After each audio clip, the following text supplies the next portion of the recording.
హరే కృష్ణ. అందరికీ కూడా భాగవతామృతం కార్యక్రమానికి స్వాగతం అండి. కార్యక్రమం మొదలు పెట్టే ముందు ప్రార్థనలు చేద్దాము. హరే కృష్ణ ప్రభుజీ, ప్రణామాలు. హరే కృష్ణ. ఓం నమో భగవతే వాసుదేవాయ. ఓం నమో భగవతే వాసుదేవాయ. ఓం నమో భగవతే వాసుదేవాయ. నారాయణం నమస్కృత్య నరం చైవ నరోత్తమం దేవీం సరస్వతిం వ్యాసం తదో జయముదీరయేత్. శృణ్వతాం సకదా కృష్ణ పుణ్యశ్రవణ కీర్తన హృదయంతస్థో హి అభద్రాణి విధునోతి సుహృత్సతాం. నష్టప్రాయేషు అభద్రేషు నిత్యం భాగవత సేవయా భగవతి ఉత్తమ శ్లోకే భక్తిర్భవతి నైష్ఠికీ. ఓం అజ్ఞానతిమిరాంధస్య జ్ఞానాంజనశలాకయా చక్షురున్మిలితం యేన తస్మై శ్రీగురవే నమః. శ్రీచైతన్యమనోభీష్టం స్థాపితం యేన భూతలే స్వయం రూపా కదా మహ్యం దదాతి స్వపదాంతికం. వందేహం శ్రీగురు శ్రీయుతపదకమలం శ్రీగురున్ వైష్ణవాంశ్చ శ్రీరూపం సాగ్రజాతం సహగణా రఘునాథాన్వితం తాం సజీవం సాద్వైతం సావధూతం పరిజనా సహితం కృష్ణ చైతన్య దేవం శ్రీరాధా కృష్ణ పాదాన్ సహగణా లలితా శ్రీ విశాఖాన్వితాంశ్చ. హే కృష్ణ కరుణా సింధో దీనబంధో జగత్పతే గోపేశ గోపికా కాంత రాధా కాంత నమోస్తుతే.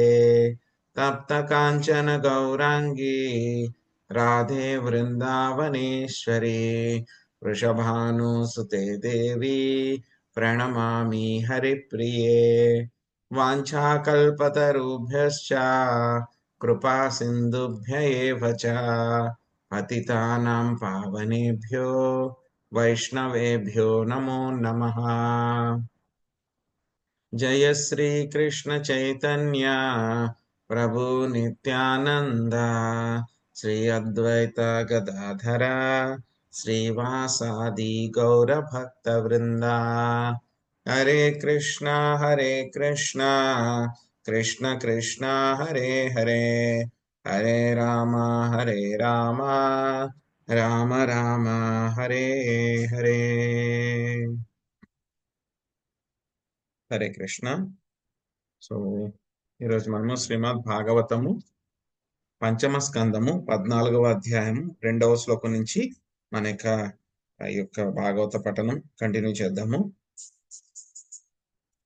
యస్యాముహవాయేతే షడింద్రియాయ నామనః కర్మణాదస్య వయ్యేవతే తద్యదా పురుషస్య ధనం యత్కించద్ధర్పోయికం బహుకృచ్ఛాదికం సాక్షాత్ పరమ పురుషారాధనో లక్షణ.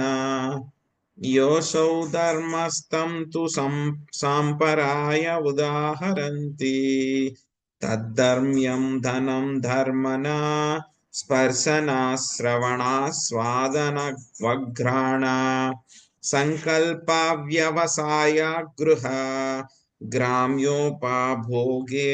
కునాథస్యాజితాత్మనో యదా సార్ధస్య విలుంపంతి. మంజుల మాతాజీ మీరు అనువాదం చదవండి. తర్వాత శాంతి కృష్ణ మాతాజీ మీరు భాష్యం చదవండి. హరే కృష్ణ ప్రభుజీ. హరే కృష్ణ. భవారణ్యమునందు అనియాంత్రిక ఇంద్రియములను దోపిడీగాండ్లను పోలును. బద్ధజీవుడు కృష్ణ భక్తి భావన పురోగతికై కొంత ధనమును సంపాదించినను అని అనియంత్రిక ఇంద్రియముల భోగము ద్వారా అతని ధనము కొల్లగొట్టును.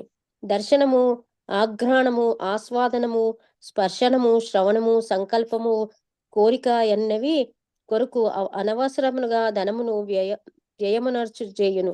కనుక ఇంద్రియములు నిక్కముగా చోరులే. ఆ ప్రకారము జీవుడు ఇంద్రియాలను సంతృప్తిపరచుటకు సమ్మతించిన తన ధనమంతయు వ్యయము కావించును. ఆ ధనము నిజమునకు ధర్మాచరణమునకే సంపాదింపబడినను చోరుల వంటి ఇంద్రియములచే హరించబడును. హరే కృష్ణ. Thank you Prabhuji. హరే కృష్ణ. కృష్ణ కృపామూర్తి శ్రీల ప్రభుపాదుల వారి భాష్యం. ప్రభుపాదకే జై. పూర్వజన్మార్జిత విద్య పూర్వజన్మార్జితం ధనం అగ్రే ధావతి అని చెప్పబడినది. వర్ణాశ్రమ ధర్మపాలన ద్వారా మనుషుడు భౌతిక జగత్తులో శ్రేష్టమగు స్థానమును బడయుచుండును. మనిషి ధనవంతుడు కావచ్చును, విద్యావంతుడు కావచ్చును, సుందరుడు కావచ్చును, లేదా ఉన్నత జన్మమును కలిగినవాడు కావచ్చును. ఇవన్నీను కేవలము కృష్ణ భక్తి భావన పురోగతికి మాత్రమే ఉద్దేశింపబడినవని ప్రతి ఒక్కడు తెలుసుకొనవలెను. కాని దురదృష్టవశాత్తు మనుషుడు తప్పుదారి పట్టినప్పుడు తన ఉన్నత స్థానమును ఇంద్రియ భోగార్థము వ్యర్థపరచును. కనుకనే అనియంత్రిత ఇంద్రియములు చోరులుగా భావింపబడినవి. ధర్మాచరణము ద్వారా మనుషుడు పొందిన శ్రేష్టమగు స్థితి చోరుల వంటి ఇంద్రియములచే వ్యర్థమగును. వర్ణాశ్రమ ధర్మమును అనుసరించి చేసడి ధర్మాచరణముచే మనుషునికి సౌఖ్యకరమగు స్థానము లభించగలదు. అప్పుడు అతడు ఆ సంపత్తులను కృష్ణ భావనను మరింత పురోగమింప చేసుకొనుటకు ఉపయోగించుకొనవచ్చును. భౌతిక జగత్తునందు లభించడి ధనమును సదావకాశమును ఇంద్రియ భోగమునందు వృధా పరిపరాదని ప్రతి ఒక్కరూ తెలుసుకొనవలెను. కృష్ణ భక్తి భావన పురోగతికే అవి ఉద్దేశింపబడినవి. కనుకనే ఒక నిర్దిష్ట మగు విధానము ద్వారా మనస్సును పంచ జ్ఞానేంద్రియములను నియంత్రించడి పద్ధతిని కృష్ణ చైతన్యోద్యమము జనులకు బోధించుచున్నది. దాని కొరకు జనులు కొద్దిపాటి తపస్సును ఆచరించవలసి ఉండును. నియమబద్ధమగు భక్తిమయ జీవనమునకు తప్ప అన్ని ప్రయోజనార్థము ధనమును వృధా పరిపరాదు. నయనములు అందమైన వానిని చూడగోరును. కనుక ధనమును ఆలయమునందలి శ్రీ విగ్రహమును అలంకరించటలో వాడవలెను. అదే విధముగా నాలుక రుచికరమైన ఆహార పదార్థములను కోరును. వాటిని తెచ్చి భగవంతునికి నైవేద్యము పెట్టవలెను. భగవద్ అర్పితమగు పుష్పములను సుగంధమును ఆగ్రాణించుటయందు నాసికను వాడవచ్చును. హరే కృష్ణ మహామంత్రమును వినుటయందు కర్ణములను ఉపయోగించవచ్చును. ఈ ప్రకారము ఇంద్రియములను నియమపరిచి కృష్ణ భక్తి భావన పురోగతిలో వానిని ఉపయోగించుకొనవచ్చును. అంతటా అక్రమ సంబంధము, మాంస భక్షణము, మత్తు పదార్థ స్వీకారము, జూదము వంటి ఇంద్రియ భోగ కార్యములు నశించి మనుషుని మహోన్నత మగు స్థితి చెడకుండును. కార్లలో విలాసముగా తిరుగుచు, నైట్ క్లబ్బుల్లో కాలము గడుపుచు, లేదా హోటళ్లలో నానా తినుబండారములు తినుచు మనిషి ఈ భౌతిక జగత్తులో తన ఐశ్వర్యయుతమగు స్థానమును నష్టపరుచుకొనును. బద్ధజీవుడు అతి కష్టముతో సంపాదించిన సంపత్తులను, ఇంద్రియములను ఈ ప్రకారము హరించి వేయును. Thank you Prabhuji. హరే కృష్ణ. ధన్యవాదాలు ప్రణామ్ ప్రభుజీ. హరే కృష్ణ మాతాజీ. సో ఈ యొక్క శ్లోకంలో ఏం చెప్తున్నారు? అడవిలో వెళ్తున్నప్పుడు మనం ఇప్పుడే ఆల్రెడీ చర్చించుకున్నాం మనము. సో అడవిలో వెళ్తున్నప్పుడు ఏమవుతుంది, మనకి మన యొక్క ధనాన్ని దొంగిలించేటువంటి వాళ్ళు, దోపిడీ చేసేటువంటి వాళ్ళు కొంతమంది ఉంటారు, దొంగతనం చేసేటువంటి వాళ్ళు. సో అలాగే మనం కూడా ఈ యొక్క భవారణ్యంలో తిరుగుతూ ఉన్నప్పుడు మనం సంపాదించుకున్నటువంటి ధనాన్ని దొంగిలించేటువంటి వాళ్ళు కూడా ఉంటారు. ఎవరవి అంటే కనుక ఏం చెప్పారు? ఇంద్రియములు. ఇంద్రియములు అంటే కనుక అనింద్రియత ఇంద్రియములు అంటే కనుక నియంత్రణ లేనటువంటి ఇంద్రియాలు అన్నమాట. సో ఏం చేస్తూ ఉంటాడు జీవుడు? ఎప్పుడైతే కనుక బద్ధజీవుడు యొక్క భౌతిక ప్రపంచంలోకి వచ్చినప్పుడు ఏమవుతుంది, అతడు ఏదో ఒక కర్మ చేయాలి. రకరకాలైనటువంటి కర్మలు చేయడం మూలంగా ఏమవుతుంది, అతనికి యొక్క వర్ణాశ్రమ పద్ధతిలో ఆ యొక్క నియమ నిబంధనలన్నీ పాటించడం మూలంగా ఏమవుతుంది, దాంట్లో చేసేటువంటి కామ్య కర్మల వలన, పుణ్యాల వలన ఏమవుతుంది, ఒక్కొక్కసారి మంచి మంచి స్థాయి కలుగుతుంది అన్నమాట. ఏదో మనం అనుకుంటాం అన్నమాట, నేనేదో ఇంత కష్టపడిపోతున్నాను కాబట్టి నాకు ఇంత ధనం వచ్చేస్తుంది నాకు అని చెప్పి మనం అనుకుంటున్నాం అన్నమాట. సో కానీ ఏంటి అంటే గనక మనకి ఏదైనా సరే ధనం వస్తోంది అన్నా లేకపోతే నష్టం వస్తోంది అన్నా దాని అంతటికి కూడా కారణం ఏమిటి అంటే కనుక మనం ఇంతకు ముందు చేసుకున్నటువంటి కర్మ అన్నమాట. ఆ యొక్క కర్మ ఫలితాల వల్లనే మనకి ఆ యొక్క ధనం రావడం గాని, ధనం పోవడం గాని, బంధువుల వల్ల సుఖం కలగడం గాని, కష్టాలు కలగడం గాని, సో ఇవన్నీ కూడా మనకి ఆ యొక్క కర్మల వల్లనే ఇవన్నీ కూడా వస్తున్నాయన్నమాట. ఏం చేస్తున్నాడు? ఏదైనా ఒక మనిషి ఏం చేస్తాడు? ఆ విధంగా అడవిలో తిరుగుతూ ఉన్నప్పుడు ఏమవుతుంది? ఒక్కొక్కసారి మంచి మంచివి ఏదో ఒకటి దొరుకుతూ ఉంటాయి. ఆ విధంగా కర్మలు కూడా చేస్తూ ఉన్నప్పుడు ఏమవుతుంది అని అంటే కనుక వర్ణాశ్రమ పద్ధతిలో మంచి మంచి స్థాయికి వస్తాడు. ఒక్కొక్కసారి బాగా ధనం వస్తుంది. ఒక్కొక్కసారి మంచి సమాజంలో మంచి పొజిషన్ వస్తుంది. చాలా అధికారం వస్తుంది. ఇవన్నీ కూడా కలుగుతాయి అన్నమాట. సో కానీ ఏం చేస్తాడు మనుషుడు? ఇవన్నీ కూడా దొరికిన వెంటనే ఏం చేస్తాడు? ఏం చేస్తాయి ఇంద్రియాలు నియంత్రణ లేకపోతే వెంటనే ఏం చేస్తాయి? డబ్బు వచ్చిన వెంటనే అదిగో పలానా అక్కడికి వెళ్దామా, తిందాం రా, లేకపోతే పలానా సినిమా చూద్దాం రా, లేకపోతే అక్కడికి పలానా చోటకి వెళ్దాం రా. నాలుకేమంటుంది? నాకు అది కావాలి, ఇది కావాలి, అది కావాలి అంటుంది. సో అదే విధంగా టచ్ కావాలంటుంది. నాకు ఆ టచ్ అయితే బాగుంటుంది, అదైతే బాగుంటుంది, ఇదైతే బాగుంటుంది అని అడుగుతుంది. సో ఇవన్నీ కూడా ఏం చేస్తాయి? వీడు ఎంతో కష్టపడి ఆ భౌతిక పరంగా ఆ పొజిషన్ తెచ్చుకున్నాడు. ఆ తెచ్చుకున్నటువంటి వాటిని అన్నిటిని కూడా దేనికి వాడాల్సిన అవసరం ఉంది? కృష్ణ చైతన్యాన్ని వాడు పెంపొందించుకోవడానికి వాడవలసి ఉందన్నమాట. కానీ ఏవైతే కనుక ఈ యొక్క అనియంత్రిత ఇంద్రియాలు ఏమైపోతాయి? ఇవన్నీ కూడాను ఇంద్రియాల నియంత్రణ లేకపోవడం మూలంగా ఏమవుతాయి? అవన్నీ కూడా ఏం చేస్తాయి? వాడు సంపాదించుకున్నటువంటి ఆ యొక్క ధనాన్ని అంతా కూడా హరించి వేస్తాయి.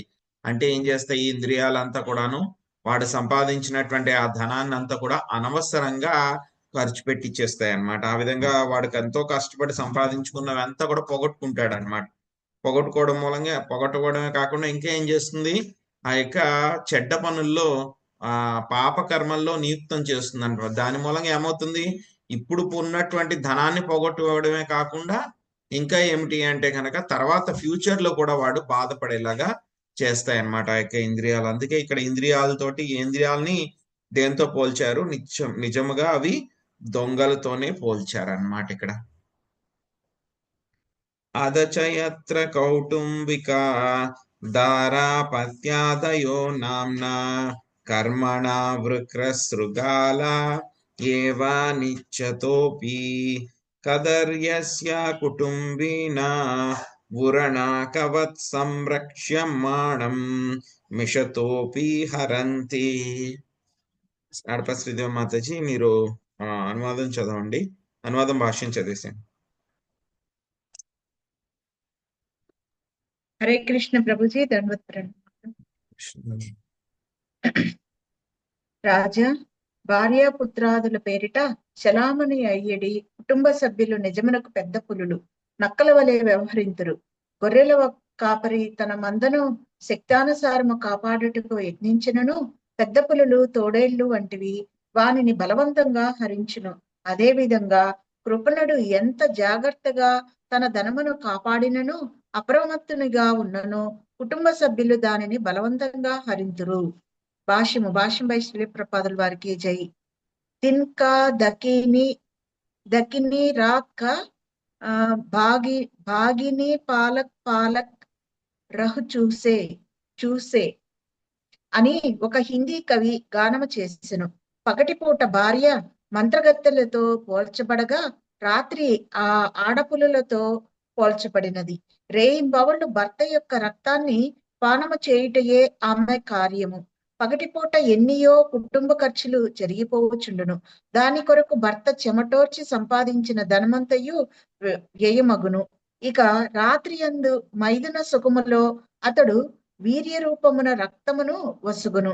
ఈ ప్రకారము భార్య రేయింబవళ్ళు అతని రక్తమును పీల్చివేయును. అయినను వెర్రి పట్టిన వాడై అతడు ఆమెను జాగ్రత్తగా పోషించుట ఎందే తన మునకలై ఉండును. అదే విధంగా సంతానం కూడా పెద్ద పులులు తోడేళ్లు నక్కల వంటి వారే.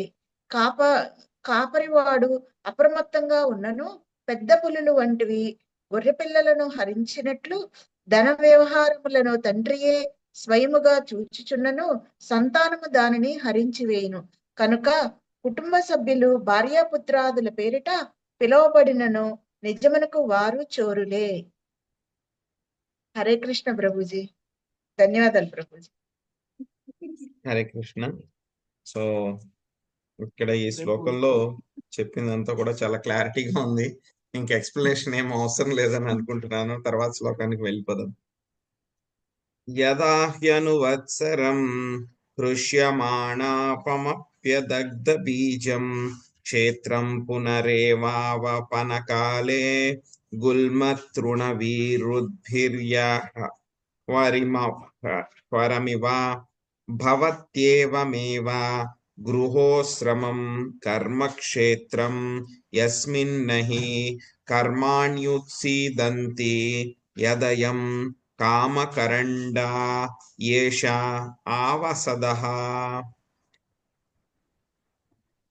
సుభరత్న మాతాజీ, మీరు అనువాదం భాష్యం చదవండి. హరే కృష్ణ ప్రభుజీ. దండవత్ ప్రణామాలు. ప్రతి సంవత్సరము కర్షకుడు పొలమును దున్ని కలుపును పూర్తిగా తీసివేయును.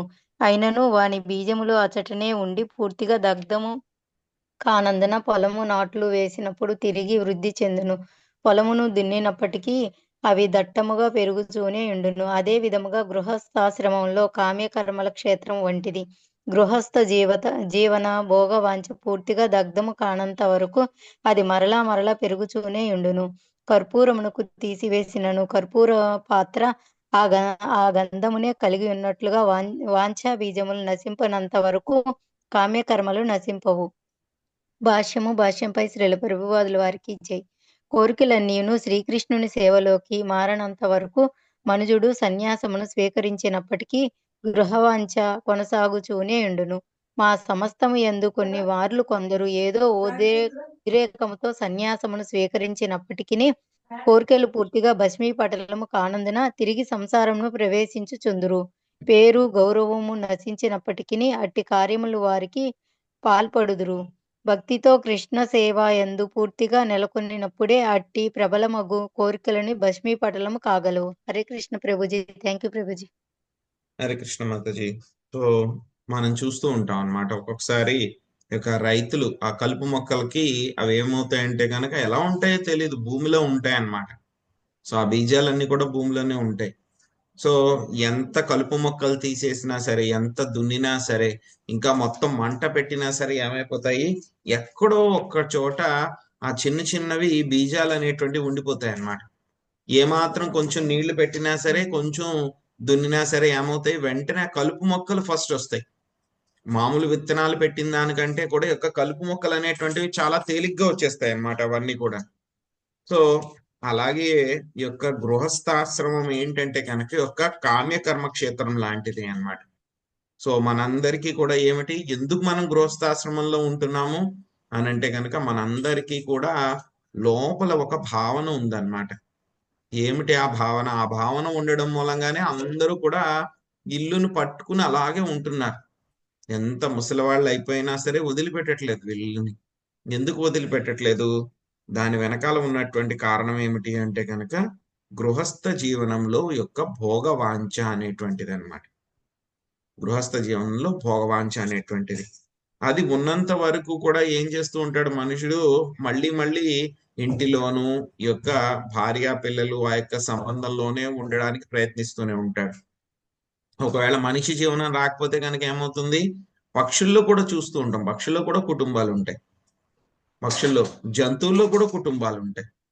భార్య, మళ్ళీ భర్త, పిల్లలు, అక్కడ కూడా ఉంటాయి. ఇవన్నీ కూడా మనం ఏదో మనుషులుగా ఉంటాయని అనుకుంటాం. సో ఎందుకు ఉంటాయి ఇవన్నీ అంటే కనుక యొక్క భోగవాంఛ అనేటువంటిది ఉండడం మూలంగానే. ఈ యొక్క భోగవాంఛ అనేటువంటిది పూర్తిగా నాశనం అయితే గాని మనము ఈ యొక్క గృహస్థ జీవనం అనేటువంటి యొక్క అంధకూపం నుంచి బయటపడలేమన్నమాట. సో గృహస్థ కూపం అనేటువంటి అంధకూపంలో చాలా మంది ఏంటంటే కనుక ఈ యొక్క భోగవాంఛ అనేది పోకుండానే ఏం చేస్తూ ఉంటారు, సన్యాసాశ్రమం తీసుకుంటూ ఉంటారు. ఏదో భార్య తిట్టిందనో, లేకపోతే గొడవలు వచ్చినాయనో, లేకపోతే కనుక ఆస్తులు పోయినాయనో, ఇంకా అన్ని కూడా వదిలిపెట్టేసి సన్యాసాశ్రమం తీసుకుని వెళ్ళిపోతారు అనమాట. వెళ్ళిపోయి ఎక్కడో ఒక మారుమూల ప్రదేశాలకు వెళ్ళిపోయి ఉండడానికి ప్రయత్నిస్తూ ఉంటారు. కానీ ఏమవుతుంది, అలా వెళ్ళిపోయినా సరే వాళ్ళకి యొక్క భోగవాంఛ అనేటువంటిది పోలేదు. కానీ ఏంటంటే కనుక ఇక్కడ ఇంద్రియ భోగం ఇక్కడ జరగట్లేదు కాబట్టి దీన్ని వదిలిపెట్టేశారు అంతే. ఎక్కడైనా వేరే చోటకు ప్రదేశానికి వెళ్ళి అక్కడ ఇంద్రియ భోగం జరగడానికి మంచి అవకాశాలు వచ్చినాయి అనుకోండి, వెంటనే ఏం చేస్తారు, ఇక సన్యాసాన్ని వదిలిపెట్టి గృహస్థుల కింద మారిపోతారు అన్నమాట. చాలా మంది అలాంటివి చాలా ఈ యొక్క ఎగ్జాంపుల్స్ కూడా ఉంటాయి అన్నమాట. చాలా మంది ఉంటారన్నమాట. సో సన్యాసం తీసుకున్న తర్వాత మళ్ళీ ఇంకొకసారి పెళ్లి చేసుకుని మళ్ళీ ఇంకోసారి గృహస్థ జీవనంలోకి వచ్చేటువంటి వాళ్ళు కూడా చాలా మంది ఉంటారు. సో ఎందుకు అలా చేస్తున్నారు అని అంటే కనుక, ఒకటి మాయ చాలా బలంగా ఉంటుంది కాబట్టి, భక్తుల సాంగత్యంలో లేకపోతే కనుక ఏమవుతుంది, మాయ ఎంతటి వాళ్ళనైనా సరే పట్టి లాగేస్తుంది అనమాట. సో రెండవది ఏంటంటే కనుక ఇక్కడ మనకి చెప్పినట్లు యొక్క భోగవాంఛ. ఏంటది భోగవాంఛ అంటే ఒక కామవాసనలు అన్నమాట.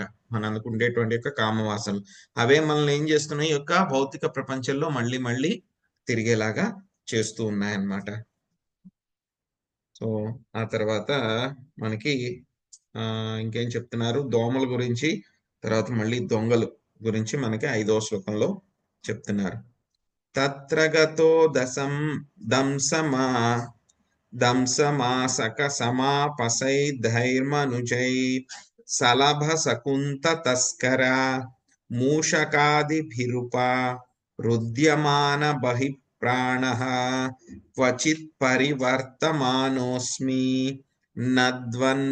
నద్వన్య విద్యా కామకర్మిభిరుపరక్త మనసానుపపన్నార్థం నరలోకం గంధర్వనగరముపపన్నమితి మిథ్యా దృష్టిరనుపశ్యతి. శాంతకుమారి మాతాజీ, మీరు అనువాదం భాష్యం చదవండి 5వ శ్లోకానికి.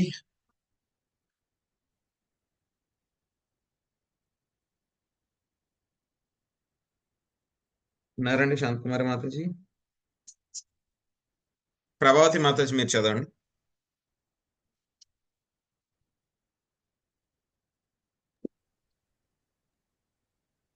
హరే కృష్ణ ప్రభుజీ, ధన్యవాద ప్రణామాలు. హరే కృష్ణ. ధన సంపత్తుల యందు ఆసక్తుడైన బద్ధజీవుడు గృహస్థ జీవనంన కొన్ని మార్లు జోరీగలచే దోమలచే కలతకు గురి అగుచుండును. మిడతలు, పక్షులు, ఎలుకలు అతనికి నష్టం కలిగించుచుండును. అయినను అతడు సంసార మార్గముననే పయనించుచుండును. అజ్ఞానమున అతడు కామాతురుడు, కామ్య కర్మరతుడు అగుచుండును. మనస్సు ఇటు కార్యములలో లగ్నమైనందున నిజమునకు ఈ భౌతిక జగత్తు గంధర్వ నగరము వలె తాత్కాలికమే అయినను దీనిని అతడు శాశ్వతమైనదిగా గాంచును.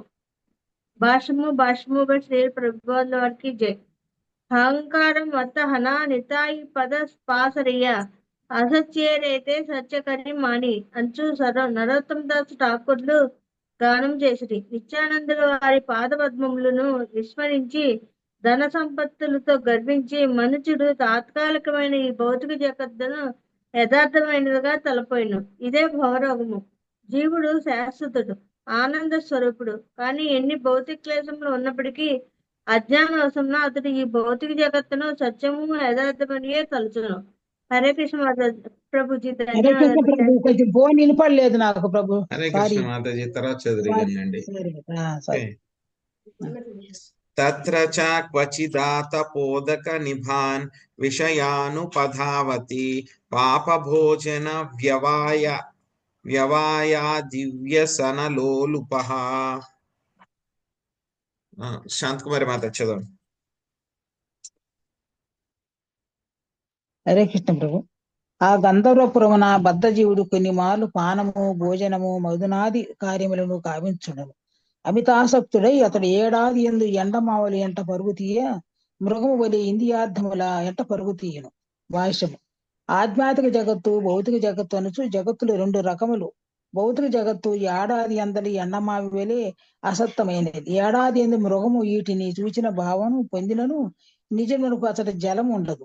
అదే విధముగా పశుప్రాయులు భౌతిక జీవన ఎడారిలో శాంతికై అన్వేషింప యత్నింతుడు. భౌతిక జగత్తునందు సుఖమే మాత్రమే లేదని వివిధ శాస్త్రములందు పదే చెప్పబడేది. అంతేగాక ఒకవేళ సుఖము లేకుండగానే జీవించుటకు మనము అంగీకరించినప్పటికీ దానికి మనము అనుమతించబడం. ఈ జగత్తు దుఃఖపూర్వమేగాక దుఃఖాలయము తాత్కాలికము అశాశ్వతము కూడా అయ్యున్నది భగవద్గీత ఎందు శ్రీకృష్ణ భగవానుడు పలికెను. ఇచ్చట క్లేశముల మధ్యనే మనము జీవింపగోరినను ప్రకృతి అందుకు అంగీకరించదు. దేహములను మార్చి మనము దుఃఖపూర్ణమగు మరి ఒక వాతావరణకు ప్రవేశించున్నట్లుగా అది గావించును. హరే కృష్ణ ప్రభు. హరే కృష్ణ. సో ఏమవుతుంది, యొక్క 5వ శ్లోకము 6వ శ్లోకం రెండిట్లో కూడా ఏం చెప్తున్నారు? ఒక్కొక్కసారి మనకి నిమ్న జాతుల్లో ఉండేటువంటి యొక్క మానవుల వల్ల ఏమవుతుంది, వాళ్ళు మనకి రకరకాలైనటువంటి ఇబ్బందులు కలిగిస్తూ ఉంటారన్నమాట. ఎలాగా వాటిని దేంతో పోల్చారు అంటే కనుక దోమలు. అడవుల్లో వెళ్తూ ఉంటే కనుక దోమలు కుడుతూ ఉంటాయి కదా, అలాగా నిమ్న జాతి వాళ్ళందరూ కూడా ఎలాగా అక్కడ అడవుల్లో ఉండేటువంటి దొంగలను మళ్ళీ దేంతో పోల్చారు? యొక్క మిడతలతోటి, రాబందులతోటి, ఎలుకలతోటి వీళ్ళని పోల్చారనమాట. సో ఇన్ని రకాలుగా కష్టాలు అనుభవిస్తూ ఆ యొక్క అడవులో తిరుగుతూ ఉన్నా సరే, ఇది చాలా కష్టాలుగా ఉంది, బాగాలేదు, ఇక్కడి నుంచి వెళ్ళిపోదాము, బయటికి వెళ్ళిపోదాము అని చెప్పి మనిషి ఎప్పుడు కూడా అనుకోడు అనమాట. ఎందుకంటే కనుక అతని యొక్క మనస్సులో ఒక తప్పు అభిప్రాయము ఉండిపోయింది అనమాట. ఏంటా తప్పుడు అభిప్రాయము ఏమిటి అని అంటే కనుక, యొక్క భౌతిక ప్రపంచం అనేటువంటిది శాశ్వతంగా ఉంటుంది. సో ఏం చేస్తూ ఉంటాడు, ఈ యొక్క భౌతిక ప్రపంచం అనేటువంటిది చాలా శాశ్వతంగా ఉంటుంది. సో గంధర్వ నగరం వల్లే చాలా శాశ్వతంగా ఉంటుంది. కాబట్టి నేనేం చేస్తాను, ఇక్కడ ఒక్కొక్కసారి నేను తాగుతూ ఉంటాను, భోజనం చేస్తూ ఉంటాను, మైదన కార్యాలు చేస్తూ ఉంటాను. సో ఇలాగా జీవుడు ఎప్పుడు కూడా భౌతిక ప్రపంచంలో ఆనందం కోసం ప్రయత్నిస్తూనే ఉన్నాడు. సో జంతువులు ఏం చేస్తుంటే ఎడారుల్లో ఒక్కొక్కసారి ఎండమావులు ఉంటాయి అన్నమాట. సో మనం కూడా చూస్తూ ఉంటాం. ఏమవుతుంది, ఒక్కొక్కసారి మనము రోడ్డు మీద వెళ్తున్నాం అనుకోండి, బాగా మిట్ట మధ్యాహ్నం ఎండాకాలంలో అనుకోండి, రోడ్డు మీద దూరంగా ఉన్నప్పుడు మనకు అనిపిస్తుంది రోడ్డు మీద నీళ్లు ఉన్నాయేమో అని అనిపిస్తూ ఉంటుంది అనమాట. మనం నడుచుకుని వెళ్తూ ఉంటే లేకపోతే కారులో వెళ్తున్నా సరే మనకు అలా అనిపిస్తుంది. ఎవరికైనా అలా కనపడినాయండి ఎప్పుడైనా? అబ్జర్వ్ చేస్తారు? కనిపిస్తాయి, ఎండలో కనిపిస్తాయి ప్రభుజీ. చదువుకునేటప్పుడు 3 మైళ్ళు మేము నడిచి వెళ్ళేవాళ్ళం. అప్పుడు 10th క్లాస్ ఎగ్జామ్స్ మధ్యాహ్నం పూట పెట్టడమో మధ్యాహ్నం రాయటమో అలా వస్తుంటే ఎండలో అంత దూరాన్న ఎండమావులల్లే కనపడేవి, నీళ్లు ఉన్నట్టుగా కనపడేవి ప్రభు. సో అక్కడ దగ్గరికి వెళ్ళి పరిగెత్తుకుని వెళ్ళి దాహం వేస్తుంది కదా అని చెప్పి నీళ్లు ఉన్నాయి కదా తాగుదాం అంటే దొరుకుతాయి అందులో నీళ్లు? దగ్గరికి వెళ్తే ఏమి ఉండవు. కానీ దగ్గరికి వెళ్ళిన తర్వాత ఇంకోటి కనిపిస్తుంది, మళ్ళీ ముందు ఎక్కడో నీళ్లు ఉన్నాయని కనిపిస్తుంది మనకు. మనం వెళ్ళిన చోట ఇంతకు ముందు కనపడి అక్కడ దగ్గరికి వెళ్ళేసరికి అక్కడ ఉండవు కదా, మళ్ళీ దూరంగా వేరే చోట ఉన్నాయి, ముందు ఉన్నాయి, అది అక్కడక్కడ కనిపిస్తుంది అని అనిపిస్తుంది. మళ్ళీ అక్కడ పరిగెత్తుకుని వెళ్తే అక్కడ కూడా ఉండదు.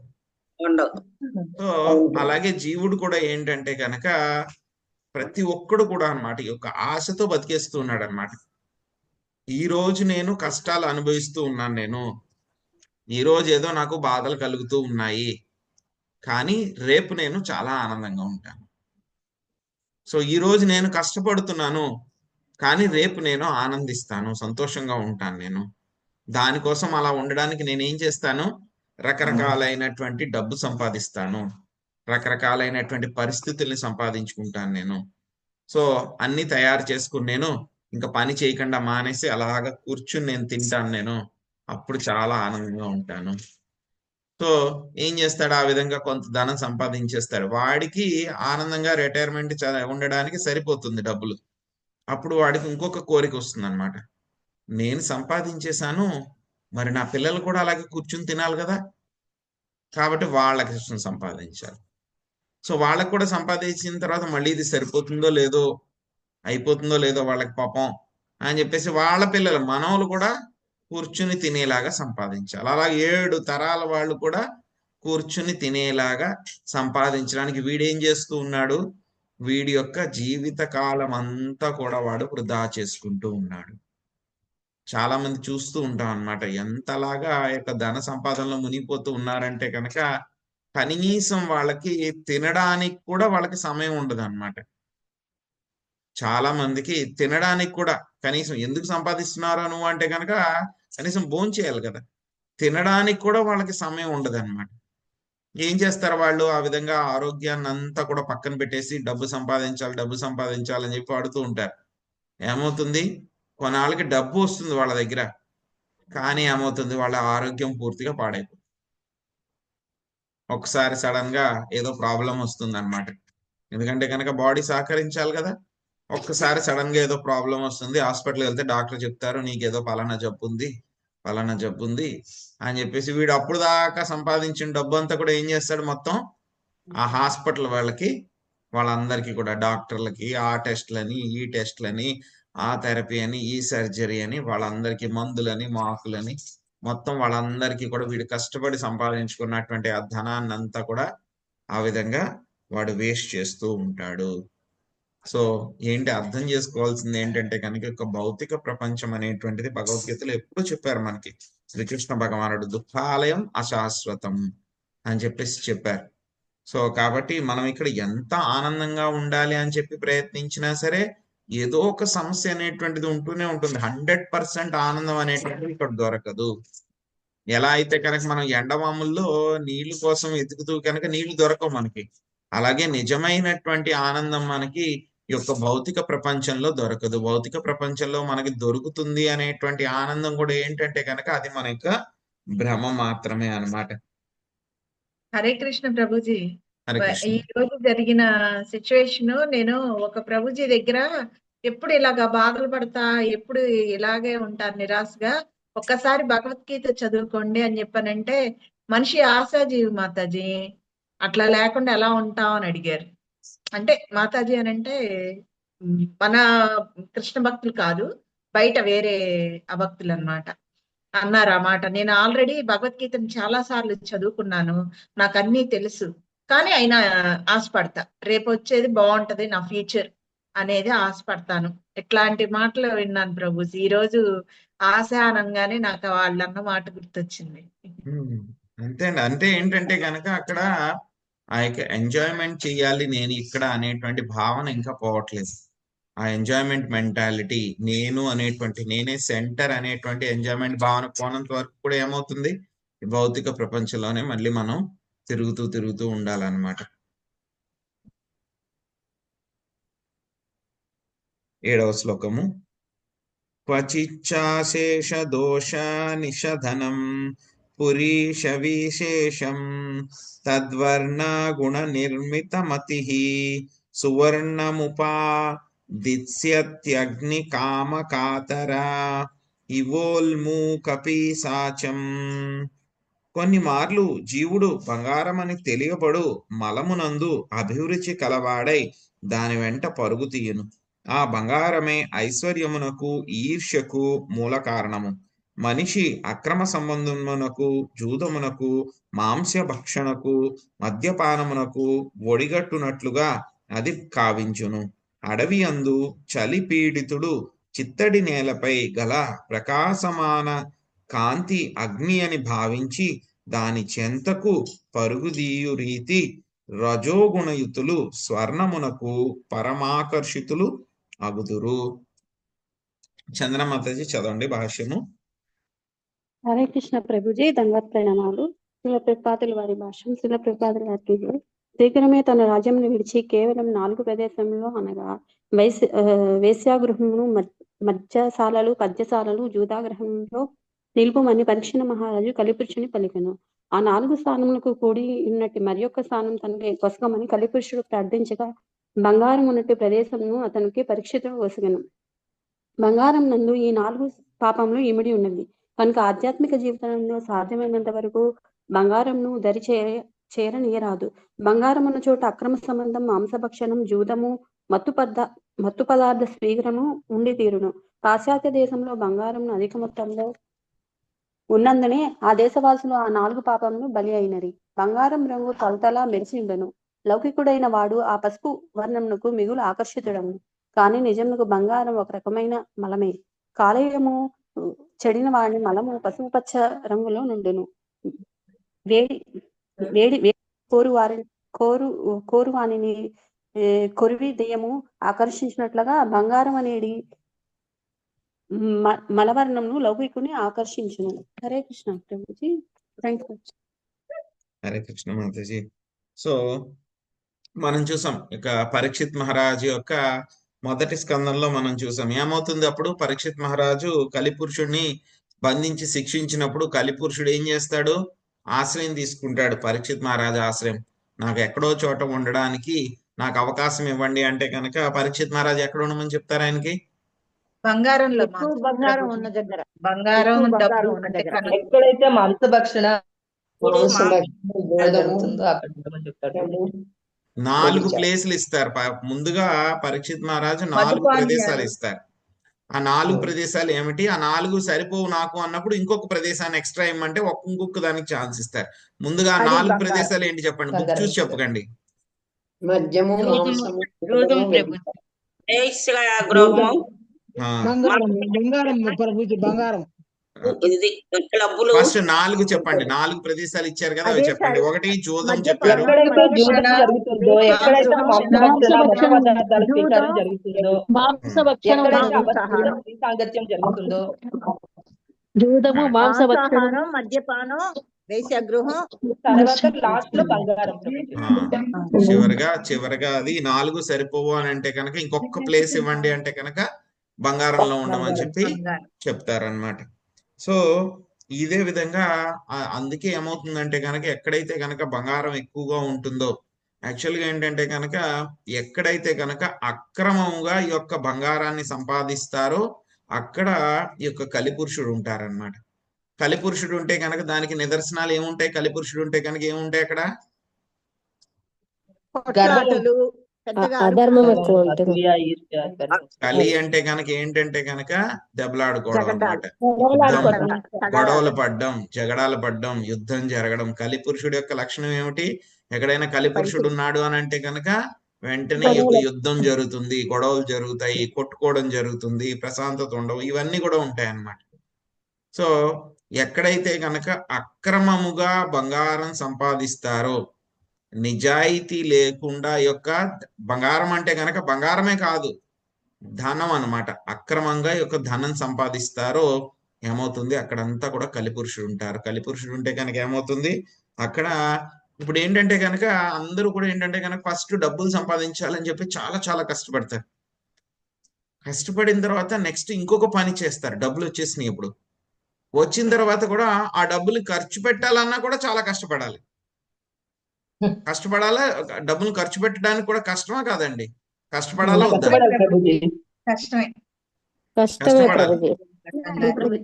ఎందుకంటే కనుక డబ్బులు వస్తే కనుక ఏదో ఒకటి కొనుక్కోవాలి, లేకపోతే దేనికో ఇంద్రియ భోగం సంపాదించడానికి కష్టపడాలి, లేకపోతే ఎవరికైనా ఇవ్వాలి ఆ యొక్క ఇంద్రియ భోగం తెచ్చుకోవడానికి. సో దానికి కూడా ఏం చేయాలి? మనం మన యొక్క సమయాన్ని వృధా చేయాలా వద్దా? ఖర్చు పెట్టాలా వద్దా? మీరు ఏదైనా డబ్బులు వచ్చినాయి మీ దగ్గర, మీరు ఏదో కొనుక్కోవాలనుకుంటున్నారు, శక్తిని అన్నిటి ఖర్చు పెట్టాలి. మీరు ఏదో ఒకటి కొనుక్కోవాలని అనుకుంటున్నారు, డబ్బులు వచ్చినాయి మీ దగ్గర, దానికి మళ్ళీ ఏం చేయాలి? వెతకాలా ఎక్కడ దొరుకుతాయో అని. మంచిది ఎక్కడ దొరుకుతుంది అని వెతకాలి, మళ్ళీ అక్కడికి వెళ్ళాలి, కనుక్కోవాలి, సరైన రేటా కాదా అని చూడాలి, ఎక్కువ తక్కువ అని చూడాలి, మళ్ళీ కరెక్ట్ రేట్ దొరుకుతుందా లేదా అని చెప్పి బోల్డంత టైం స్పెండ్ చేయాలా వద్దా దానికోసం అంతా? మళ్ళీ అక్కడికి వెళ్ళాలంటే కనుక ఆ షాప్ వాడికి దగ్గరికి వెళ్ళాలి, మన శక్తి అంతా వాడాలా వద్దా? ఒక రోజు అంతా వేస్ట్ అవుతుంది. ఒక రోజు అంతా కూడా వేస్ట్ అవుతుంది షాపింగ్ లో. మరి ఎంతంతా ఏం చేస్తారు వీళ్ళందరూ కూడాను? బాగా భక్తులు కానంటి వాళ్ళందరూ కూడా 5 రోజులు కష్టపడతారు మొత్తం అంతా కూడా. ఒక రోజు ఏం చేస్తారు? మొత్తం అంతా కూడాను బాగా పడుకుంటారు, లేకపోతే కనుక అర్ధరాత్రి 2 గంటల దాకా 3 గంటల దాకా సినిమాలు చూస్తారు. సినిమాలు చూసి పడుకుని మధ్యాహ్నం లేచి ఏం చేస్తారు? ఏదో ఒకటి తినేసి వెంటనే ఏం చేస్తారు? రోడ్ల మీద పడతారు. మళ్ళీ రోడ్ల మీద ఎక్కడికి వెళ్తారు? ఈ యొక్క హోటల్స్ కానీ, రెస్టారెంట్లకు కానీ, సినిమాలకు కానీ, లేకపోతే మాల్స్. ఏం చేస్తారు? మాల్స్ కి వెళ్ళి అవి కొనడం, అక్కర్లేకపోయినా సరే, అవసరం లేకపోయినా సరే అవి ఇవి కొనడం, తిరగడం. అలాగే ఏం చేస్తారు? వాళ్ళకు ఉన్నటువంటి కష్టపడి డబ్బు సంపాదిస్తున్నారు, ఆ డబ్బునంతా కూడా మళ్ళీ ఏం చేస్తున్నారు? వృధా చేస్తూ ఉన్నారు. డబ్బు సంపాదించడమే కాదు, దాన్ని ఖర్చు పెట్టడం కూడా కష్టమే. అంటే కనుక వేస్ట్ చేసేలా ఖర్చు పెట్టడము అని అంటే కనుక అది అయిపోతుంది, రోడ్డు మీద పడేస్తే కనుక వెంటనే అయిపోతుంది. కానీ సరిగ్గా ఖర్చు పెట్టాలి అని అంటే కనుక దానికి కూడా చాలా ప్రయాసం ఉంటుంది, దానికి కూడా సమయం పెట్టాలి, కష్టపడాలి. అది కూడా ఖర్చు పెట్టడం కూడా అంత తేలికేమీ కాదనమాట. సో ఇక్కడ ఏం చెప్తున్నారు? ఇక్కడ మనకి వస్తుందన్నమాట. యాక్చువల్ గా భరత మహారాజు, మీకు గుర్తుందో లేదో, ఆయన మొత్తం రాజ్యం అంతా చేసిన తర్వాత ఏం చేశారు? జడభరతుడు కాదు, భరత మహారాజు అన్నమాట. ఎలాగా ఆయన అక్కడ వస్తుంది వర్ణన ఒక శ్లోకంలో అన్నమాట. ఆయన తన రాజ్యాన్ని, పిల్లలని, అదే విధంగా సంపత్తుని, భార్యని, వాళ్ళందరినీ కూడా ఎలా వదిలిపెట్టేశారంట భరత మహారాజు? ఎవరైనా సరే మలాన్ని వదిలిపెట్టారనుకోండి, మనం ఏంటంటే గనక మలాన్ని మనం విసర్జిస్తాం ప్రతిరోజు కూడా ఉదయం. విసర్జించిన తర్వాత మళ్ళీ మనం వెనక్కి తిరిగి చూస్తామా దాన్ని? చూడం ప్రభు. వెనక్కి తిరిగి చూడం మనం దాన్ని. వెనక్కి తిరిగి చూడం, అంటే పక్కకే వెళ్ళం మనం. ఇదివరకు అంటే కనుక ఓపెన్ గా ఉండేది, ఇప్పుడైతే ఇదివరకు ఓపెన్ గా చేసేవాళ్ళు, కానీ ఇప్పుడు ఏంటంటే కనుక టాయిలెట్లు అవి వచ్చినాయి.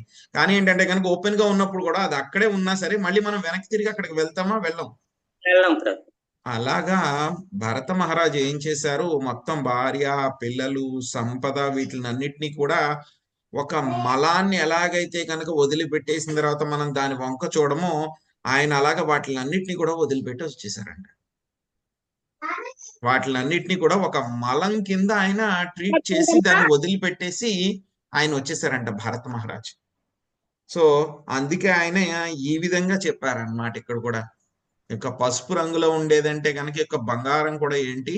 ఒక మలం లాంటిది అని చెప్పి చెప్తున్నారు. లౌకికులకి ఏంటంటే కనుక అటువంటి మలం అనేటువంటి చాలా చాలా ఇష్టం వాళ్ళకి. కానీ ఏంటంటే ఎవరైతే కనుక ఆత్మ సాక్షాత్కారం పొందినటువంటి వాళ్ళు, భక్తులు ఎవరైతే ఉంటారో వాళ్ళకి అది ఒక మలంతో సమానం అన్నమాట. ఒక మలంతో సమానం. అది తెలియకుండా ఏం చేస్తూ ఉంటాడు మనుషుడు? ఈ యొక్క కొంచెం బంగారం సంపాదిస్తాడు. కొంచెం సంపాదించిన వెంటనే దాన్ని ఖర్చు పెట్టడానికి మళ్ళీ అక్కడికి వ్యభిచార గృహాలకి, లేకపోతే కనుక మీకు దుకాణాలకి, మాంసభక్షణ చేయడానికి, మద్యపానం చేయడానికి, ఇవే కదా చేసేది అందరూ కూడా. ఎంజాయ్మెంట్ అంటారు. ఎంజాయ్మెంట్ పేరు మీద ఏం చేస్తారు? వీటిలే ఖర్చు పెడుతూ ఉంటారు. వాళ్ళ యొక్క సమయాన్ని ఖర్చు పెడుతూ ఉంటారు. అప్పుడు దాకా సమయాన్ని వెచ్చించి కష్టపడినటువంటి ధనాన్ని కూడా వేస్ట్ చేస్తూ ఉంటారు అన్నమాట.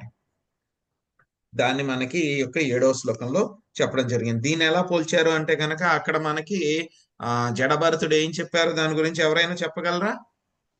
జడభరతుడు ఈ మీనింగ్ ని దేనితోటి ఆయన పోల్చారు? ఏం కనబడుతుంది అడవిలో?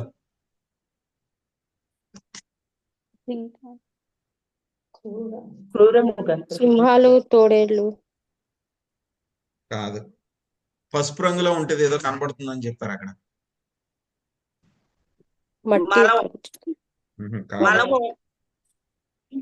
అక్కడ ఏం చెప్పారు అని అంటే కనుక మనకి 3వ శ్లోకంలో చెప్పారనమాట.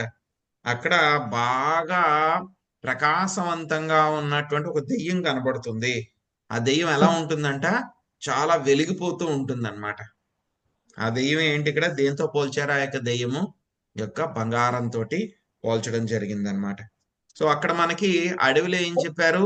ఒక ఇంద్రభవనం, గంధర్వపురం లాంటివి దొరుకుతాయి, కనబడతాయి అని. లేనిపోయింది. అడవిలో ఏంటంటే కనుక గంధర్వపురాలు లాంటివి దొరుకుతాయి మధ్య మధ్యలో అని చెప్పారు. దాన్ని దేంతో పోలుస్తున్నారు? మనసులో మనకు కలిగేటువంటి భావనలతో పోలుస్తున్నారు అన్నమాట. సో తర్వాత 8వ శ్లోకంలో చూద్దాం. అతకథ చిన్నివాసయ పానీయ ద్రవిణాద్యనే కాత్మోపజీవనాభినివేశ ఏతస్యాం సంసారాటవ్యామితస్తత పరిధావతి.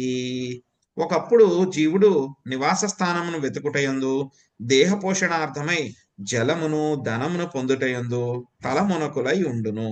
నానా విధములగు అవసరములను సంపాదించుటయందే సంలగ్నమై అతడు సమస్తమును మరచి నిరంతరము భవారణ్యమునందు సర్వత్రా పరుగులు తీయుచుండును. శశికళ మాతాజీ చదవండి. నేను తర్వాత చదువుతాను. ఓకే మాతాజీ. విలేష్ మాతాజీ చదవండి. హరే కృష్ణ. ఒకప్పుడు జీవుడు నివాస స్థానమును వెదుకుటయందు, దేహ పోషణార్థమై జలమును ధనమును పొందుటయందు తలమునుకలై ఉండును. నానా విధములకు అవసరములను సంపాదించుటయందే సంలగ్నమై అతడు సమస్తమును మరిచి నిరంతరము భవారణ్యమునందు సర్వత్రా పరుగులు తీయుచుండును. భాష్యంపై శ్రీల ప్రభుపాదుల వారికి జై. ఆది యందు పేర్కొనబడినట్లు దీనుడగు వణిజుడు ఏవో విలువరహితమగు వస్తువులను పొందుటకు అరణ్యమునకేగి వానిని నగరమునందు కొంత లాభమును అమ్ముచుండును. దేహ పోషణమునందు అతడు ఎంత సంలగ్నమై ఉండుననగా తనకు శ్రీకృష్ణ భగవానుతో గల మూల సంబంధమును విస్మరించి కేవలము దేహపరమగు సౌఖ్యములనే కోరును. ఈ విధముగా లౌకిక కర్మలే బద్ధ జీవుని ఏకైక కార్యములగుచున్నవి. జీవిత లక్ష్యం నెరుగక లౌకికుడు జీవనావసరములను సంపాదించుటకే తీవ్ర సంఘర్షణ సల్పుచు సంసారమును నిరంతరము పరిభ్రమించుచుండును. తగినన్ని జీవనావసరములను సంపాదించినప్పటికీ జీవిత లక్ష్యమును తెలుసుకొనజాలక అతడు కృత్రిమ అవసరములను తయారు చేసుకొని మరింతగా బంధమున చిక్కుబడును. ఇంకను ఎన్నో సౌఖ్యములు కావాలన్నడి మానసిక స్థితిని అతడు తయారు చేసుకొనును. అటువంటి లౌకికుడు ప్రకృతి మర్మములు నెరుగజాలడు. ఈ విషయమే భగవద్గీత 3.27 యందు ఇట్లు ధృవపరపబడినది. ప్రకృతే క్రియమానాని గుణైః కర్మాణి సర్వసః అహంకార విమూఢాత్మ కర్తాహమితి మన్యతే. మిథ్యాహంకారముచే మోహ పరివశుడగు జీవాత్మ వాస్తవముగా ప్రకృతి త్రిగుణములచే నిర్వహింపబడు కర్మలకు తనను తాను కర్తయని భావించును. కామవాంఛితుడే జీవుడు ఈ భౌతిక జగత్తును భోగించవలనని ఒక రకమైన మానసిక స్థితిని తయారు చేసుకొనెను. ఆ విధముగా అతడు బద్ధుడై వివిధ దేహములలో ప్రవేశించి దుఃఖమును అనుభవించును. హరే కృష్ణ ప్రభు, ధన్యవాదములు. హరే కృష్ణ మాతజీ. సో ఏమవుతుంది, జీవుడు వీడేం చేశాడు, ఎందుకు అడవిలోకి వచ్చాడు. అడవిలోకి వచ్చి ఏదో కొన్ని వస్తువులు తీసుకుని వెళ్ళి నగరంలో అమ్ముకుంటే కనుక బాగుంటుంది, నాకు ధనం వస్తుంది అని చెప్పని అనుకున్నాడు. సో అలాగే ఏమవుతుంది, ఒక్కొక్కసారి ఒక జీవుడు కూడా ఏం చేస్తూ ఉంటాడు అంటే కనుక ఉండడానికి మంచి నివాస స్థానం ఏర్పరచుకోవాలి అని చెప్పి ప్రయత్నిస్తూ ఉంటాడు అనమాట. ఆ యొక్క నివాస స్థానము, అదేవిధంగా ఆ యొక్క నివాస స్థానాన్ని మళ్ళీ మెయింటైన్ చేయాలి కదా, దానికోసం అని చెప్పేసి పోషించుకోవాలి కదా, నివాస స్థానాన్ని అంతా చూసుకోవాలి, అందులో ఉండేటువంటి కుటుంబాన్ని అంతా కూడా పోషించుకోవాలని చెప్పి ఏం చేస్తూ ఉంటాడు, ధనాన్ని సంపాదించుకోవడానికి తన యొక్క సమయాన్ని, తన యొక్క శరీరంలో ఉండేటువంటి శక్తిని అంతటిని కూడా ఉపయోగించేస్తూ ఉంటాడు. సో అందరూ కూడా ఇక భౌతిక ప్రపంచంలో ఉన్నటువంటి మానవులందరూ కూడా 99.99% అందరూ కూడా ఇదే చేస్తున్నారు. మనం కూడా అదే చేస్తున్నాం. మనం వాళ్ళని వెళ్ళి అడిగితే కనుక మీ యొక్క జీవితానికి లక్ష్యం ఏమిట్రా అని చెప్పని అడిగితే కనుక అసలు ఆలోచించడానికే వాళ్ళకి సమయం ఉండదు అనమాట. వాళ్ళు ఏంటంటే కనుక గోల్స్ పెట్టుకుంటారు, వెంటనే చేరుకోవాల్సిన గోల్స్, తర్వాత ఒక మీడియం టర్మ్ అనమాట, ఒక 2-3 సంవత్సరాల్లో చేయాల్సిన గోల్స్, ఆ తర్వాత లాంగ్ టర్మ్ గోల్స్, ఒక 20-25 సంవత్సరాల్లో పొందాల్సినటువంటి గోల్స్, లక్ష్యాలు అనమాట. ఇవన్నీ కూడా వాళ్ళు రాసుకుంటూ ఉంటారు. ఏంట్రా నీ చెట్టు చివరి గోల్, లక్ష్యం ఏమిట్రా అంటే కనుక ఒక పెద్ద ఇల్లు కట్టుకోవాలి, ఆ ఇంట్లో నేను ప్రశాంతంగా ఉండాలి, బోళ్ళంత బ్యాంక్ బ్యాలెన్స్ ఉండాలి, లాంగ్ టర్మ్ గోల్స్ అందరూ చెప్పేది. ఆరోగ్యంగా నేను రిటైర్మెంట్ లైఫ్ గడపాలి. సో ఎన్నాళ్ళు గడుపుతారు ఇలాగా రిటైర్మెంట్ లైఫ్? ఎంత మీరు సంపాదించుకుంటారు ధనం అంతా కూడా, అది మళ్ళీ ఏదో ఒకటి అవ్వచ్చు. ఈ రిటైర్మెంట్ లైఫ్ అది కూడా ఎలా ఉంటుందని చెప్పి మనకు తెలీదు. అలాగని చెప్పి ఏం చేస్తున్నారు, వీడికి ఉన్నటువంటి సమయాన్ని అంతా కూడా వృధా చేస్తున్నాడు. అసలు జీవితం యొక్క లక్ష్యం ఏమిటి, అసలు నేను ఈ భౌతిక ప్రపంచంలో నేను ఇక్కడ పడిపోయాను, ఇది ఒక జైలు లాగా ఉంది. యాక్చువల్గా ఈ భౌతిక ప్రపంచం అనేటువంటిది ఒక జైలు అనేటువంటిది ఎలా తెలుస్తుంది అని అంటే కనుక మనకి ఇదే స్కందంలో వచ్చే అధ్యాయాల్లో తెలుస్తుంది అనమాట. మామూలుగా అయితే కనుక జైలు ఎంత ఉంటుంది, చిన్నది ఉంటుంది. ఆ జైలు ఎంత ఎంత మంచి పెద్ద జైలు అయినా సరే అది మొత్తం తిరిగితే కనుక ఒక రోజులో ఆ జైలు అంతా కూడా చూసేయచ్చు. ఒక రోజులో ఆ జైలు అంతా కూడా చూసేయచ్చు. మనం స్టార్టింగ్ లో చెప్పుకున్నాం భగవద్గీతలో మాయాదేవి, ఇది ఒక మనం ఉన్నటువంటి భౌతిక ప్రపంచం ఒక జైలు అని చెప్పుకున్నామా లేదండి? చెప్పుకున్నాం ప్రభుజీ. మనం అందరం జైల్లో ఉన్నాము, కష్టపడుతున్నాం, మనం ఇక్కడ ఉండిపోయామా అని చెప్పుకున్నాం. సో దీని నుంచి మనం బయటపడడానికి ప్రయత్నించట్లేదు, మనకి ఇక్కడే బాగున్నట్టుంది అని చెప్పి మనం చెప్పుకున్నాం. అది ఎందుకు ప్రయత్నించట్లేదు మనం ఈ జైలు అని చెప్పేసి మనకు తెలిసినా సరే మనం ఇక్కడి నుంచి వెళ్ళడానికి?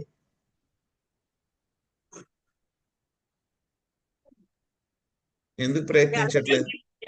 ప్రభు మనకు కాబట్టి మనం మారుతున్నాం కానీ వాళ్ళకి తెలవదు కదా, తెలియక ఇంకెలా జరిగిపోతున్నాయి. కానీ ఇవన్నీ ఇట్లా రండి చెయ్యండి హరే కృష్ణ అనండి అంటే బాగా పట్టేసిన జిడ్డు ఒకసారి వదలదు, పెద్ద చెట్టును గాని చిన్న దాంతో ఇది చేయలేము అన్నట్టు. ఇంకా వాళ్ళు రావాలి అంటే కనుక ముందు నుంచి ఉన్నట్టయితే వాళ్ళ సంగతి వదిలేండి మాతాజీ. మనం కూడా రోజు ఎంత ఫీల్ అవుతున్నాం, ఏదో జైల్లో ఉన్నాం అని చెప్పి ప్రతి క్షణం ఫీల్ అవుతున్నాం మనం. అనిపిస్తుంది ప్రభు, ఇవన్నీ చేయడం మనకు అనిపిస్తూ ఉంటుందా మనకి? కంటిన్యూస్ గా అనిపిస్తుందా? ప్రతి క్షణం అనిపిస్తుందా నేను జైల్లో ఉన్నానని? ఒక క్షణం సంతోషం వచ్చిందంటే ఇదే కంటిన్యూ అవుతుంది అనుకుంటాం ప్రభు. జైలు అనకపోయినా తప్పు అనిపిస్తుంది మనసుకి. ఎదుగుంట అసలు అంతకు ముందు అయితే అసలు ఎంత ఇదో ఇప్పుడు తెలిసినాక చాలా ఈ కాంక్ష అనేది ఎంతసేపు మనం భక్తిలో ఉండాలి, ఈ కాంక్ష మనకు పనికిరాదు. ఎంత మట్టుకో అంత మట్టుకే, లేదంటే ఇప్పటిక చాలా చాలా చెప్పినట్టుగా ఉండేది ప్రభు. వేరే వాళ్ళు చెప్పండి. ఇంకా మాతాజీ చక్కగా చెప్పారు. అదే ప్రభుజీ, కొంచెం సంతోషం వస్తే దాన్ని ఏంటో చాలా వచ్చేస్తుంది అని ఎదురు చూస్తాం, అయితే జీవితంలో రాదు. ఈ ఒక్క దీంట్లో ఉన్నంత ఆధ్యాత్మిక దీంట్లో ఉన్నట్లు బయట దాంట్లో రాలేదు. మేము ఇన్ని రోజు అయిపోయింది, నాకు 66 సంవత్సరాలు. ఇన్ని సంవత్సరాల్లో ఇప్పుడు ఒక 4 years నుంచి నేను చాలా సంతోషంగా ఉన్నాను, అంటే నిజంగానే సంతోషంగా ఉన్నాను ప్రభుజీ. హరే కృష్ణ. హరే కృష్ణ. హరే కృష్ణ ప్రభుజీ. హరే కృష్ణ.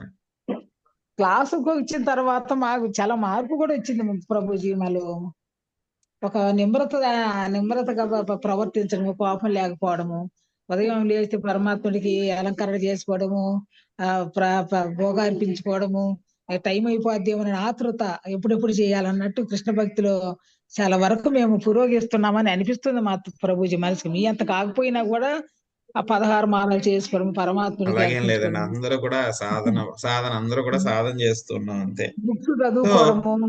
కానీ క్వశ్చన్ ఆన్సర్ ప్రశ్న నేను అడిగిన ప్రశ్న నుంచి డీవియేషన్ అయిపోయాం మనం. ఆన్సర్స్ మీరందరూ ఆన్సర్స్ చెప్తున్నాడు, కరెక్ట్ ఆన్సర్సే, కానీ నేను అడిగిన ప్రశ్నకి సమాధానం చెప్పట్లే. మనం ప్రతి క్షణం కూడా జైల్లో ఉన్నాము అని చెప్పి ఫీల్ అవుతున్నామా లేదా, అది ప్రశ్న. ఎస్ ఆర్ నో, ఫీల్ అవుతున్నామా లేదా, అవునా కాదా, ఒకటే సమాధానం.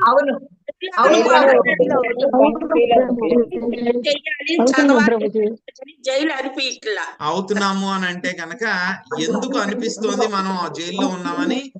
అనిపించట్లేదు అంటే కనుక ఎందుకు అనిపించట్లేదు? కోరికలు ఉన్నాయి కదా, భౌతిక జీవనంలో భౌతిక కోరికలు లేవు ప్రభుజీ, అంతగా ముందున్నంత లేవు ప్రభుజీ మా భౌతిక కోరికలు. ప్రభుజీ ఎందుకు జైలు అనిపిస్తుంది అంటే అంతా మేము చూస్తున్నాం కాబట్టి, ఇప్పుడు ఈ దీంట్లోకి వచ్చిన తర్వాత ఉన్న ఇది ఆనందం అప్పుడు దొరకలేదు. అందువల్ల ఇంకా మాతాజీ అన్నారు ఇంకొక 5 సంవత్సరాలే, 5,000 సంవత్సరాలే తర్వాత ఇదైపోతుంది అని. ఈ దీని లోపల ఎలాగైనా వెళ్ళిపోవడానికి ట్రై చేస్తున్నాం ప్రభుజీ, అంతే. చాలా తొలిమెట్లోనే ఉన్నాం. చెప్పండి రాజారాం ప్రభుజీ, మీరు చెప్పండి. అందరూ ఒక్క నిమిషం అండి, అందరూ మాట్లాడారు. రాజారాం ప్రభుజీ ఏదో చెప్తున్నారు. ప్రభు, ఈ భౌతిక ప్రపంచాన్ని మనము జైలుగా ఎందుకు భావించడం లేదంటే అజ్ఞాన అంధకారం వల్ల. కరెక్ట్. తర్వాత ఈ యొక్క భౌతిక ప్రపంచంలో ఏదైతే సుఖం అనుకుంటున్నో అది ఒక 2 దుఃఖాల మధ్య ఒక గ్యాప్ లాంటిది, మాత్రం శాశ్వతం కాదు. ఇది దుఃఖాలయం అనేటువంటిది మనం ఇంతకు ముందే నేర్చుకున్నాం కదా ప్రభు. కరెక్ట్. సో యాక్చువల్ గా ఏంటంటే కనుక మొత్తం మనకి ఎందుకు ఇది ఒక జైలు అని చెప్పి ఎందుకు ఫీల్ అవ్వట్లేదు అని అంటే కనుక మనం కరెక్ట్ గా విజువలైజ్ చేయలేకపోతున్నాం అన్నమాట. ఆ విజువలైజ్ చేయలేకపోవడానికి అంటే సరిగ్గా కనపడకపోవడానికి కారణం ఏంటి అంటే కనుక అజ్ఞానం వల్లనే అన్నమాట. మనకున్నటువంటి అజ్ఞానం వల్ల కళ్ళు మూసుకుపోవడం మూలంగా ఏమవుతుంది అని అంటే కనుక ఇంకా మనకి ఏంటంటే కనుక మన అందరికీ కూడా నేను ఇక్కడ ఎంజాయ్ చేయడానికి వచ్చాను అనేటువంటి భావన ఇంకా పోలేదు. మనకు తెలుసు భగవద్గీతలో శ్రీకృష్ణుడు చెప్పారు దుఃఖాలయం అశాశ్వతం అని చెప్పినా సరే ఇంకా మనకి ఇక్కడ ఎంజాయ్మెంట్ చెయ్యొచ్చు నేను అని చెప్పేసి ఆ భావన ఇంకా పోలేదన్నమాట. మనకి ఆ భావన ఇంకా పోలేదు. ఇంకోటి ఏంటంటే కనుక మనం జైలు అని చెప్పి చెప్తున్నారు కదా, అంతా బాగానే ఉంది కదా, నేను ఫ్రీగానే ఉన్నాను కదా. జైలు అంటే ఏంటి? ఎక్కడికి కదలకుండా లేకుండా వెళ్ళడం, అంతే కదా. జైల్లో ఉంటే కనుక లక్షణాలు ఏమిటి? ఎక్కడికి వెళ్ళకూడదు, తక్కువ ప్రదేశంలో ఆ సెల్లోనే ఉండాలి, లేకపోతే చుట్టూరు ఒక గోడ ఉండాలి, ఆ గోడ మధ్యలోనే ఉండాలి, ఎక్కడికి వెళ్ళకూడదు. జైలు అంటే అదే కదా. జైలుకు ఉన్న లక్షణం ఏంటి? అంతే కదా, అవునా కదా. అవును అవును ప్రభు. ఒక గోడ కట్టేస్తారు, ఆ గోడ లోపలనే ఉండాలి ఏం చేసినా సరే. లేకపోతే కనుక బాగా కరుడు కట్టిన తీవ్రవాదులు లాంటి వాళ్ళని అయితే కనుక ఒక గదిలో పెట్టేసి గదిలోనే బంధించేస్తారు, బయటకు కూడా వదలరు వాళ్ళని, ఎవరినైనా ఏమైనా చేసేస్తారేమో అని చెప్పేసి. సో మనకి జైలు అంటే కనుక అది భావన. కానీ మనం ఏమున్నాము, ఎక్కడ కావాలంటే అక్కడికి వెళ్తున్నాము, ఏం కావాలంటే అది చేస్తున్నాము, ఎక్కడ కావాలంటే అక్కడ తిరుగుతున్నాము. మరి ఇదేం జైలు అని చెప్పేసి మనకు, అందుకే అది జైలు అనేటువంటి చెప్పినా సరే మనకు ఆ ఫీలింగ్ రావట్లే. కానీ ఏంటంటే కనుక మనం పెట్టబడినటువంటి జైలు ఏంటంటే కనుక చిన్న జైలు కాదు, చాలా చాలా చాలా చాలా పెద్ద జైలు అన్నమాట.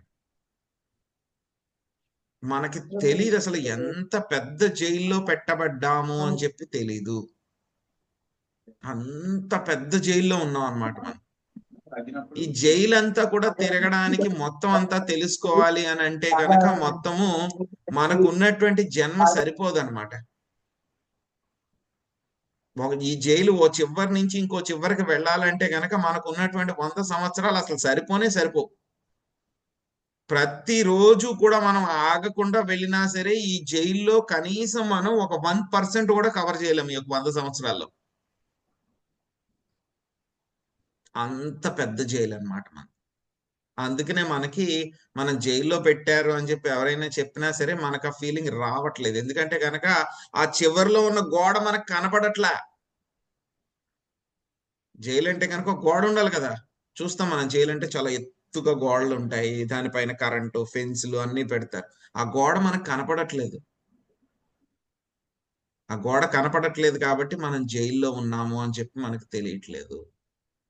ఆ గోడ ఎప్పుడు కనపడుతుంది మనకి? 5వ స్కందంలో ఆ గోడ ఎలా ఉందని చెప్పి మనకు వస్తుంది. తర్వాత వచ్చేటువంటి అధ్యాయాల్లో మనం ఉన్నటువంటి జైలు ఎంత పెద్ద జైలు, ఆ గోడ ఎంత ఎత్తుంది, ఆ గోడ లోపలే ఏమేం జరుగుతున్నాయి అనేటువంటివి మనకి క్లియర్ గా వస్తుంది అనమాట. ఇది ఒక పెద్ద జైల్లో పెట్టబడ్డాం అనమాట. ఆ జైల్లోనే తిరుగుతున్నాం మనకు తెలియట్లేదు. పుట్టిన దగ్గర నుంచి మనం జైల్లోనే ఉన్నాం కాబట్టి ఆ జైలు గోడలు చూడలేదు కాబట్టి మనకి తెలియదు అనమాట. కానీ ఏంటంటే కనుక గురువులు, శ్రీకృష్ణ భగవానుడు వాళ్ళందరూ కూడా వచ్చి చెప్తున్నారు, నువ్వు యొక్క భౌతిక ప్రపంచం అనే జైల్లో ఉన్నావు అని చెప్పి చెప్తున్నారు వాళ్ళు. కానీ ఏంటంటే కనుక మనకు తెలియదు ఎంత పెద్ద జైలు అని చెప్పి మనకు తెలియట్లేదు కాబట్టి మనం ఇంకా పూర్తిగా నమ్మట్లేదు. ఓకే, నమ్ముతున్నాం, కొంతవరకు నమ్ముతున్నాం, కానీ పూర్తిగా నమ్మట్లేదు ఎంత పెద్ద జైలు అని చెప్పేసి మనకు వచ్చే అధ్యాయాల్లో తెలుస్తుంది అనమాట. సో కాబట్టి ఈ జైల్లో ఉన్నారు కాబట్టి వీళ్ళకి తెలియట్లేదు అసలు జీవిత లక్ష్యం ఏమిటి అని అంటే కనుక వాళ్ళకి తెలియదు అనమాట. ఓ, నేను ఈ యొక్క జైల్లోంచి బయటపడాలి ముందు, అది నా జీవిత లక్ష్యం అని చెప్పి వాళ్ళు అనుకోవట్లే. అందరూ ఏమనుకుంటున్నారు, జైల్లో నేనున్నటువంటి సెల్ చిన్నగా ఉంది, ఇంకొంచెం పెద్ద సెల్ కావాలి నాకు, ఫస్ట్ ఫ్లోర్ లో సెల్ కావాలి, లేకపోతే కనుక నేనున్నటువంటి సెల్కి ఒక 4 బెడ్రూమ్లు కావాలి, లేకపోతే నేనున్నటువంటి సెల్కి ఇంకా చాలా పెద్ద భవంతి కావాలి, చుట్టూరు పార్క్ కావాలి. ఎందుకంటే మనం ఉన్నటువంటి జైలు చాలా పెద్దది, చాలా పెద్దది మనం ఉన్నటువంటి జైలు. కాబట్టి నాకు అవి కావాలి, ఇవి కావాలి జైల్లో అని చెప్పేసి చిన్న ఇల్లు, పెద్ద ఇల్లు అలా అలా అలా సంపాదించుకొని 100 సంవత్సరాలు అయిపోతుంది. మళ్ళీ మనం చేసిన కర్మలను బట్టి ఇంకో జన్మ తీసుకుంటాం. అప్పుడు మనం మర్చిపోతాం, నేను ఇక్కడ తిరిగాను ఈ జైల్లో ఈ ప్రదేశంలో అనేటువంటి విషయం కూడా మర్చిపోతాం. మళ్ళీ అదే అక్కడ ఆ ప్లేస్ లోనే ఉన్నా సరే మర్చిపోతాం, మనకు గుర్తుండదు అన్నమాట. సో అదే విధంగా జీవుడు ఏం చేస్తున్నారు, కృత్రిమ అవసరాల కోసం అని చెప్పి తిరుగుతూ యొక్క భవారణ్యంలోనే తిరుగుతూ ఉన్నారు. ఇక భవారణ్యం ఏమిటి?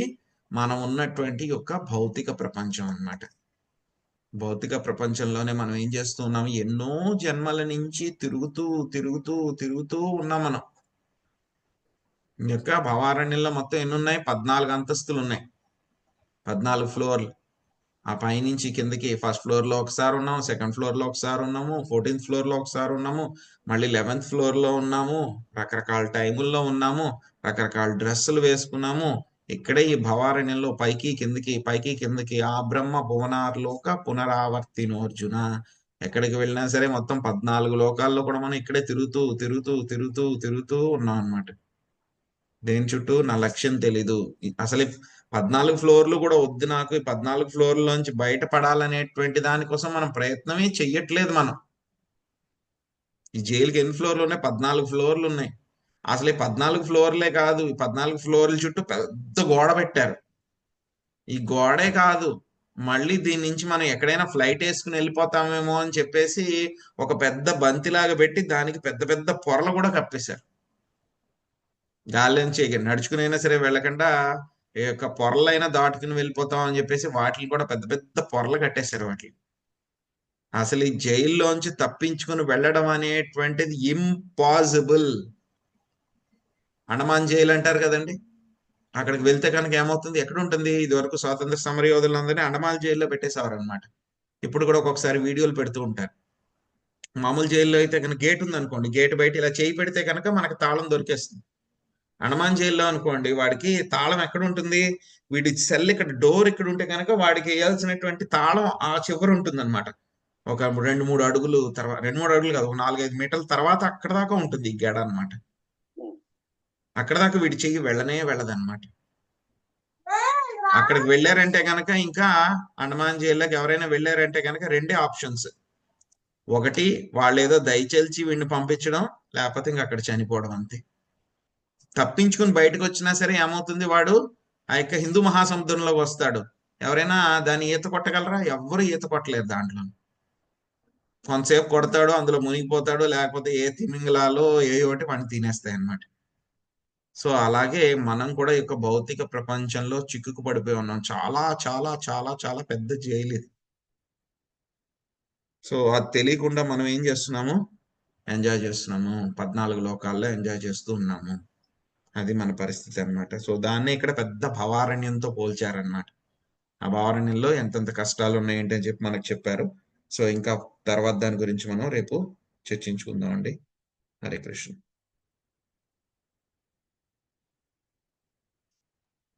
హరే కృష్ణ ప్రభుజీ, ధన్యవాదాలు. హరే కృష్ణ. Thank you Prabhuji. హరే కృష్ణ కృష్ణ. ప్రభుజీ, ధన్యవాదాలు, ప్రణామాలు. హరే కృష్ణ. హరే కృష్ణ ప్రభుజీ, ప్రణామాలు. Thank you Prabhuji. హరే కృష్ణ.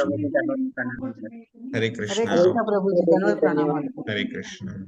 హరే హరే కృష్ణ కృష్ణ ప్రభుజీ, దండవత్ హరే ప్రణామాలు. కృష్ణ. హరే కృష్ణ. వాంఛా కల్పతరుభ్యశ్చ కృపా సింధుభ్యేవ చ పతితానాం పావనేభ్యో వైష్ణవేభ్యో నమో నమః. అనంత కోటి వైష్ణవ వృందకి శ్రీల ప్రభుపాదికి నితాయ్ గౌర్ ప్రేమానందే. హరి హరి. హరే కృష్ణ. హరే కృష్ణ. హరే కృష్ణ.